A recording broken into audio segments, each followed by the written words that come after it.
Pourquoi vaut-il la peine de remercier pour les difficultés? Remercier pour les difficultés peut sembler paradoxal. Face à la douleur, aux pertes ou aux échecs, la réaction naturelle est le regret, la tristesse ou la révolte. Cependant, la Bible et les réflexions spirituelles enseignent que les difficultés peuvent être l'occasion de croître, de découvrir de nouvelles perspectives et de renforcer notre relation avec Dieu. La gratitude pour les défis aide à changer notre attitude et à trouver un sens dans des situations qui, à première vue, semblent désespérées. Dans la lettre aux Thessaloniciens, Paul écrit « En toutes circonstances, rendez grâce, car telle est la volonté de Dieu en Jésus-Christ à votre égard. » Première lettre aux Thessaloniciens, chapitre 5, verset 18. Ces mots rappellent que la gratitude ne doit pas dépendre des circonstances, mais de notre foi dans le plan de Dieu.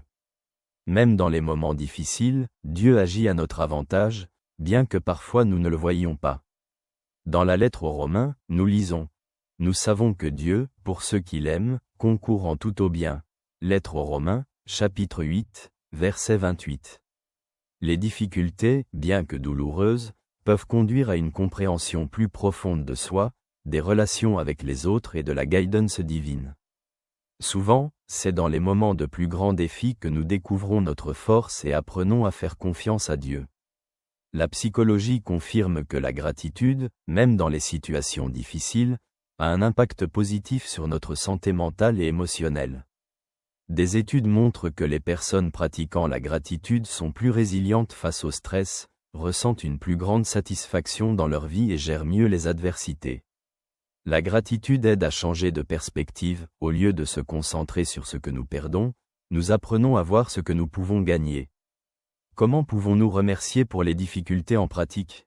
Tout d'abord, il est important de reconnaître que les difficultés font partie de la vie. Jésus dit « Dans le monde, vous aurez des tribulations.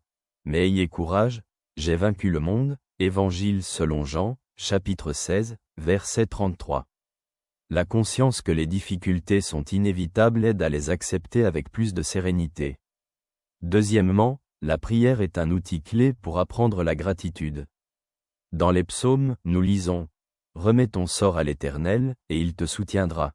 Il ne laissera jamais chanceler le juste. » Livre des psaumes, psaume 37, verset 5. Exprimer sa gratitude dans la prière, même lorsque l'on se sent perdu, ouvre notre cœur à la grâce divine.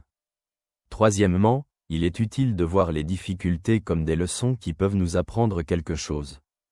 Dans la lettre de Jacques, nous lisons « Regardez comme un sujet de joie complète, mes frères, lorsque vous passez par diverses épreuves, sachant que l'épreuve de votre foi produit la patience. » Lettre de Jacques, chapitre 1er, versets 2 et 3. Les difficultés peuvent être une opportunité de croissance spirituelle et de développement du caractère.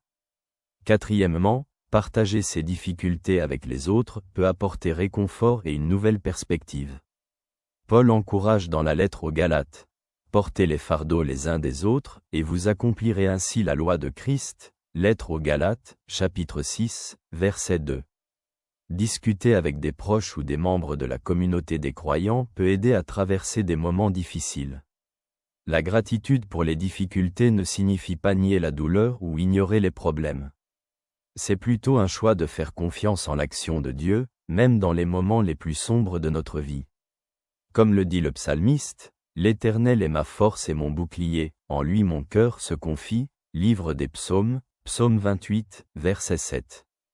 Remercier pour les difficultés ouvre notre cœur à l'action de Dieu et nous permet de découvrir que même dans la douleur, nous pouvons trouver un sens et de l'espoir. C'est une voie qui mène à une paix plus profonde, une foi plus forte et une joie durable, enracinée dans l'amour de Dieu. Merci pour le temps passé ensemble, que Dieu te bénisse. Ton ami.